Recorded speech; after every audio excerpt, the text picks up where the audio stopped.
नमस्कार दोस्तों। हर हर महादेव। उम्मीद है आप सभी मस्त होंगे और अपने अपने काम में व्यस्त होंगे। आप सभी का स्वागत है। आज हम महाशिवरात्रि की कहानी को एक बिल्कुल नए और प्यारे से अंदाज में समझेंगे। चलिए एक छोटी सी कल्पना करते हैं। एक घर का आंगन है, पूजा की तैयारी चल रही है और वहां दो बहनें आपस में बातें कर रही हैं। तो आइए उन्हीं की बातचीत के जरिए इस त्योहार के असली मतलब को जानते हैं। तो देखिए, कहानी की शुरुआत होती है एक बहुत ही सीधे साधे सवाल से। छोटी बहन है आयशा और वो अपनी बड़ी बहन अंशिका से पूछती है, दीदी आज हर कोई भगवान शिव की पूजा में क्यों लगा हुआ है?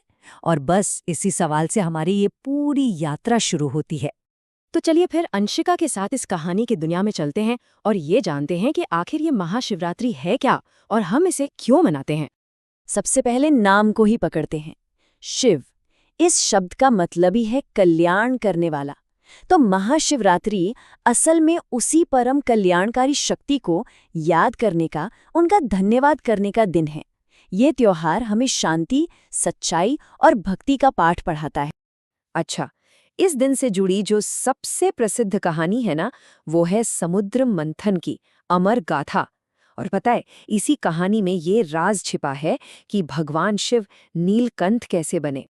अंशिका बताती है कि बहुत बहुत समय पहले की बात है, जब देवताओं और असुरों ने मिलकर अमरता का अमृत पाने के लिए समुद्र को मथना शुरू किया था।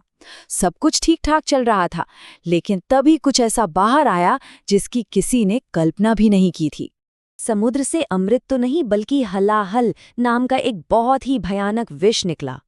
उस जहर की गर्मी से पूरी दुनिया, पूरी सृष्टि जलने लगी। ये देखकर छोटी आयशा डर जाती है और पूछती है, फिर क्या हुआ दीदी? ये सवाल उस पल के डर को, उस तनाव को दिखाता है जब पूरी दुनिया पर एक भयानक संकट आ गया था। और तब भगवान शिव ने पूरी दुनिया को बचाने के लिए उस सारे जहर को पी लिया, लेकिन उन्होंने उसे अपने गले से नीचे नहीं उतरने दिया, उसे कंठ में ही रोक लिया। उस जहरीले विष के असर से उनका गला नीला पड़ गया और तभी से उन्हें नीलकंठ यानी नीले गले वाला कहा जाने लगा। सोचिए, उन्होंने दुनिया को बचाने के लिए खुद इतना बड़ा कष्ट सहा। तो ये तो थी कहानी। अब चलिए ये समझते हैं कि इस दिन पूजा पाठ कैसे किया जाता है और हर एक चीज के पीछे का गहरा मतलब क्या है।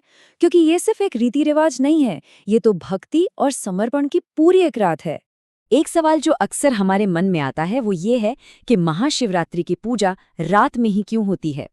तो देखिए, ऐसी मान्यता है कि इस रात को भगवान शिव गहरे ध्यान में लीन होते हैं और उस शांत समय में जब हम सच्चे मन से प्रार्थना करते हैं तो वो सीधे उन तक पहुंचती है और ज्यादा असरदार होती है। शिवलिंग पर जो भी चीजें चढ़ाई जाती है, उन सब का भी एक खास मतलब है। जैसे जल, वो हमारी पवित्रता का प्रतीक है। दूध एक साफ और पवित्र मन को दिखाता है। बेलपत्र हमारी भक्ति को और फूल हमारे प्यार और समर्पण को दिखाते हैं। यानी हर एक अर्पण का एक गहरा आध्यात्मिक मतलब है। और पता है, अंशिका ने आयशा को इन चीजों को याद रखने का एक बड़ा ही मजेदार तरीका बताया। जल, दूध, बेल, फूल, बस ये 4 चीजें याद रखो और शिव खुश। कितना आसान और प्यारा तरीका है ना बच्चों को पूजा का महत्व सिखाने। लेकिन इस त्योहार का संदेश सिर्फ पूजा तक ही नहीं है।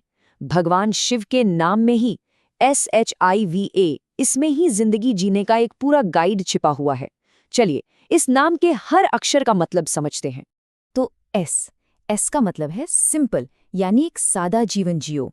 H से ऑनेस्ट, मतलब अपने हर काम में ईमानदार रहो। I का अर्थ है इनर पीस, यानी अपने मन की शांति को ढूंढो और उसे बनाए रखो। V से है विक्ट्री ओवर इविल, यानी बुराई पर, नेगेटिविटी पर जीत हासिल करो। और आखिर में A का मतलब है ऑलमाइटी, यानी उस सर्वशक्तिमान ईश्वर को पहचानो। ये 5 बातें हमारी जिंदगी को सही दिशा दे सकती हैं। तो इस पूरी कहानी और पूजा से हमें असल में क्या सीख मिलती है? अंशिका कहानी के आखिर में आयशा को इस त्योहार का जो असली सार है वो समझाती है। देखिए, भगवान शिव हमें सिखाते हैं कि अपने गुस्से पर काबू रखो, ठीक वैसे ही जैसे उन्होंने विष पीकर भी अपनी शांति बनाए रखी। सबकी मदद करो बिना ये सोचे कि हमें बदले में क्या मिलेगा, और एक सादा और सच्चा जीवन जियो। ये 3 सीखें आज भी उतनी ही जरूरी हैं जितनी हजारों साल पहले थीं।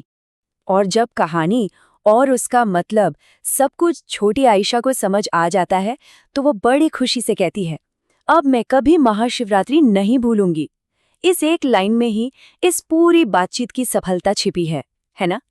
जब ज्ञान कहानी बनकर आता है तो वो हमेशा के लिए याद रह जाता है। और अंत में दोनों बहनें हाथ जोड़कर ओम नमः शिवाय का जाप करती हैं। ये सिर्फ एक मंत्र नहीं है, ये उस परम चेतना के आगे हमारे समर्पण का भाव है। और इसी भाव के साथ हम भी अपनी आज की ये बातचीत समाप्त करते हैं। हर हर महादेव।